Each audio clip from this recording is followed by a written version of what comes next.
Hi guys, I'm Kristen. Welcome back to my channel. Today I'm going to be sharing a new video in a sort of new series of videos, I guess, and that is going to be called My Radar Reads. This is sort of a more loose take on a TBR. I'd mentioned in a couple past videos that the TBR videos were feeling a little bit constricting for me, and I came up with this idea. Instead, it's just sort of like a list of books that are on my radar and that have kind of caught my eye and that I'm thinking about possibly picking up. I am going to be reading the first sentence of each book if I was able to get a sample or a copy of the book in time.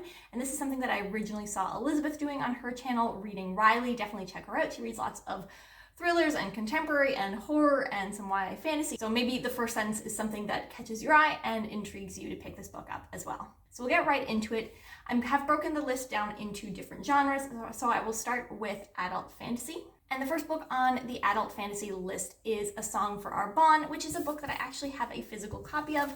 I own this and have for a really long time. My friend Taylor the other day was rereading it, and her talking about how perfect it is reminded me that I really wanted to do a reread of this. So I'm definitely going to get to this one very soon. A Song for Our Bond is by Guy Gavriel Kay. It's one of my favorite books of all time, and it's probably my favorite Guy Gavriel Kay book. All of his books are, of course, historical fantasies. They are set in a different world, but they're very clearly about a specific time period in our history, and this one is about a religious conflict in France. Okay, and now to read the first sentence in the book to catch your fancy. This is actually a very long first sentence. It's almost a whole paragraph, so it's perfect.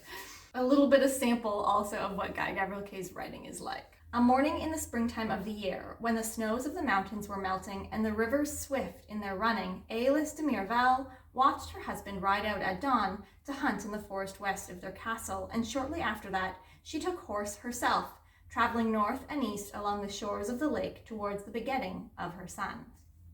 I actually remember reading that line in chapters when I was, I don't know, 10 or 11, 12 maybe, and asking my mom what the word begetting meant, but also buying the book.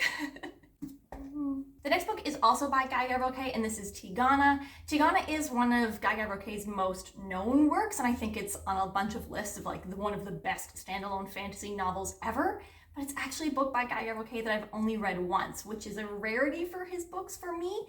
The first sentence of this book is, "Both moons were high, dimming the light of all but the brightest stars."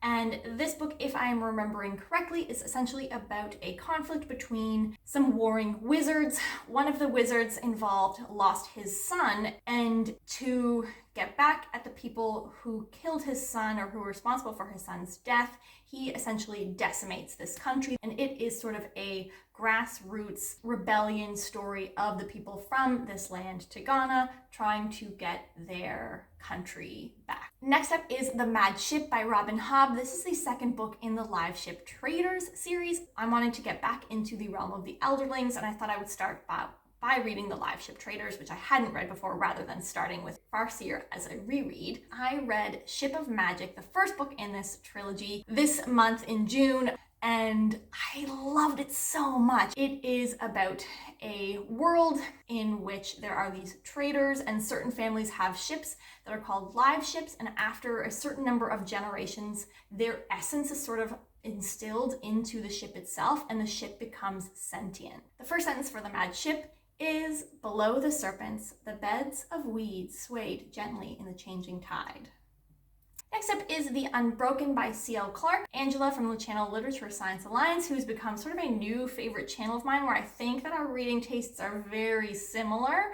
She liked it even better than The Mask of Mirrors, and she was the one that convinced me to read The Mask of Mirrors, which, as you know, is my favorite book so far this year, I think. Apparently the rebellion, colonial, race sort of aspects of this were done extremely well. I'll read the first sentence here. "A sandstorm brewed dark and menacing against the Quasiel horizon as Lieutenant Touraine and the rest of the Baladrian Colonial Brigade sailed into El Vast, capital city of Quasal, foremost of Baldair's southern colonies." The next two books are both by the author John Gwynne, the first of which is Malice, a book that I have had on hold since perhaps January and have just kept postponing it, and then I removed it from hold, and then I decided I was going to read it again and put it back on hold. here we are. I don't even really remember what Malice is about, except for that there's a prophecy involved, there are gods, that's it. That's all I remember. But a bunch of people on BookTube have been reading this whole series and talking about it constantly and about how amazing the ending of this series was. So I think I'm finally going to get to it. I do think summer is a really good time to slowly chip away at big, longer series. There's no pressure. You maybe are reading a lot, maybe you're reading a little bit. It just feels like a time for journey, adventure stories. So that definitely is a trend of this Radar Reads video and list. I'll read the first sentence for Malice, and that is, forest litter crunched under Evnis's feet, his breath misting as he whispered a curse. The other book by John Gwynne that I have down is the most recent release, and this is called Shadow of the Gods. This one is, I believe, Norse gods inspired, lots of Norse mythology, and I do live in Scandinavia and have kind of had my eye out for more like, I mean, I don't live in Norway, so not specifically Norse, but at one point it was all sort of the same thing. Scandinavian, anyway. So I have been in the mood and on the hunt for more good Scandinavian reads. I do actually think I already have a copy of this out from the library, so if I get to it in the next little bit, that'd be great. If not, I'll just put it on hold again and try again. The first sentence here is, death is a part of life, Orca whispered into her son's ear. Dark. The next book is the Shelf Space Discord book for the month of July. So I definitely have been having trouble getting copies of books in time, but this one is already available, so I think that I'm going to read it. And I read like just the first little bit of the synopsis and was so intrigued that I stopped reading. I wanted to go in with as little information as possible. So the book is The Wolf by Leo Carew. I will share the paragraph from the synopsis that I read that caught my fancy to see if it perhaps catches yours as well. It's all I know about it, other than the fact that the channel that Shelf Space is sort of teaming up to read this one is Leanna from the channel Leanna's Library. And I mean, she has some hot takes, she's got some strong opinions, but I kind of like that. I don't always agree with everything that she says, but there are sometimes things that we absolutely, completely agree on, and I'm intrigued that this was her pick. So here's the phrase from the synopsis. The Wolf is a thrilling, savagely visceral, politically nuanced, and unexpectedly wry exploration of power and how far one will go to defend it. That sounds so good, right? I like the exploration of power. I like the political nuance reference. How far will you, like, at what point are there lines that you can cross? That wasn't a whole sentence, but you get what I mean. And the first sentence in this book is, it rained as though the world was ending. I do actually have 2 more physical books for this Radar Reads. This has got to be a record, 3 physical books in one video. And one of which is The Great Hunt by Robert Jordan. I'm borrowing these copies from my friends Taylor and her husband Christian, so thank you guys.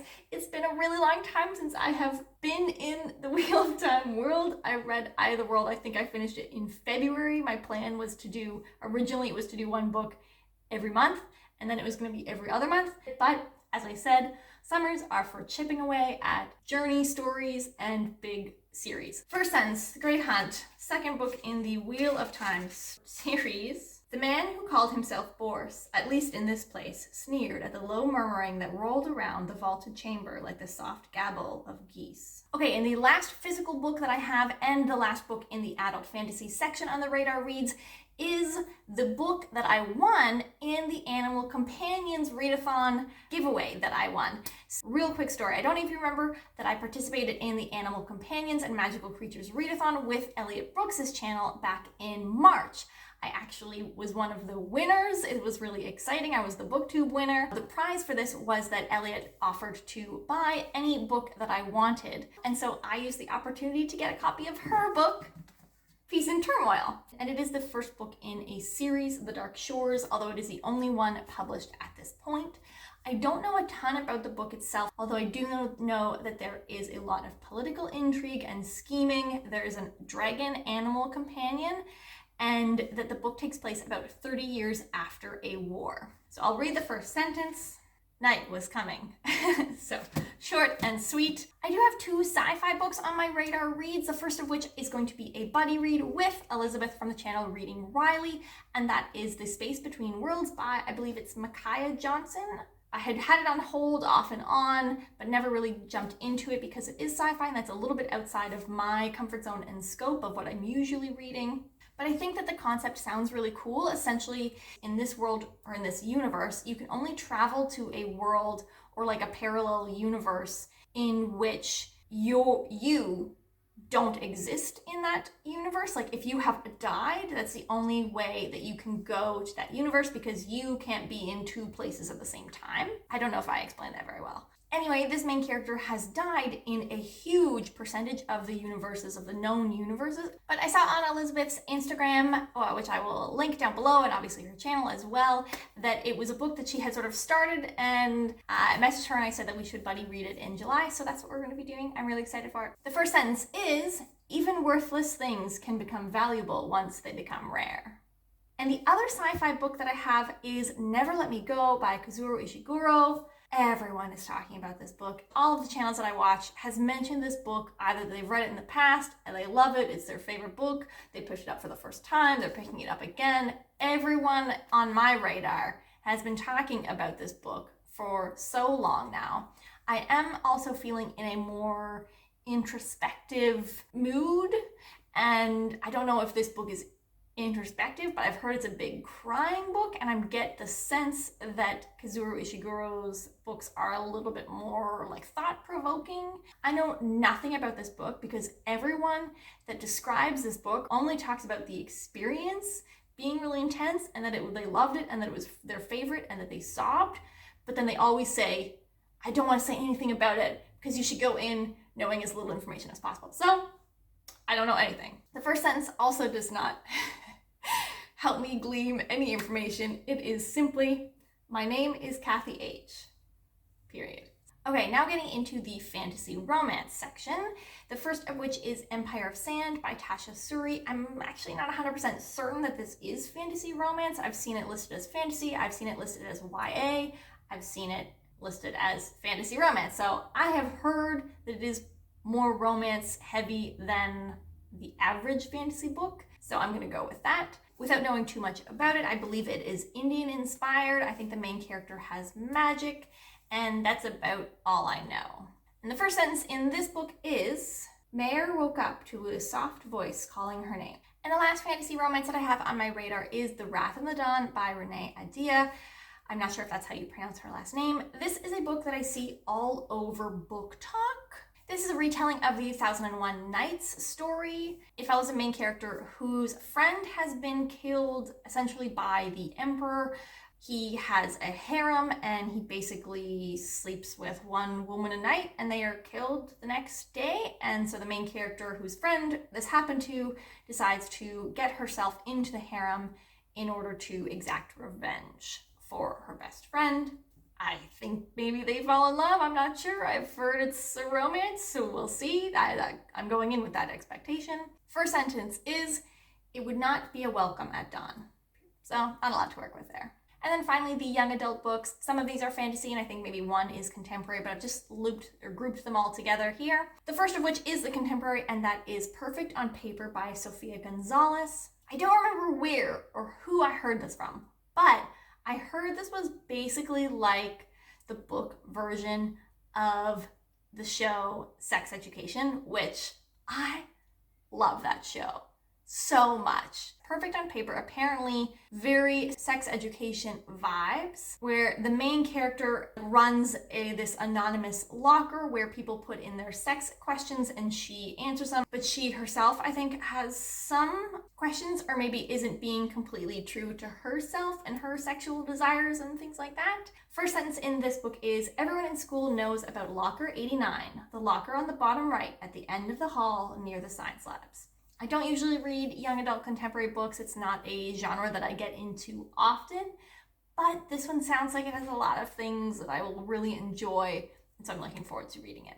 Next up is a young adult fantasy book called Cast in Firelight by Dana Swift. This is a young adult fantasy book featuring one of my bookish buzzwords, an arranged marriage between a witch and a wizard. There's a really fun like ending to the synopsis that makes me think like there's going to be like this really, really fun dynamic between the two of them. I will read it really quick. No, I won't, because my internet is out right now and I can't pull it up.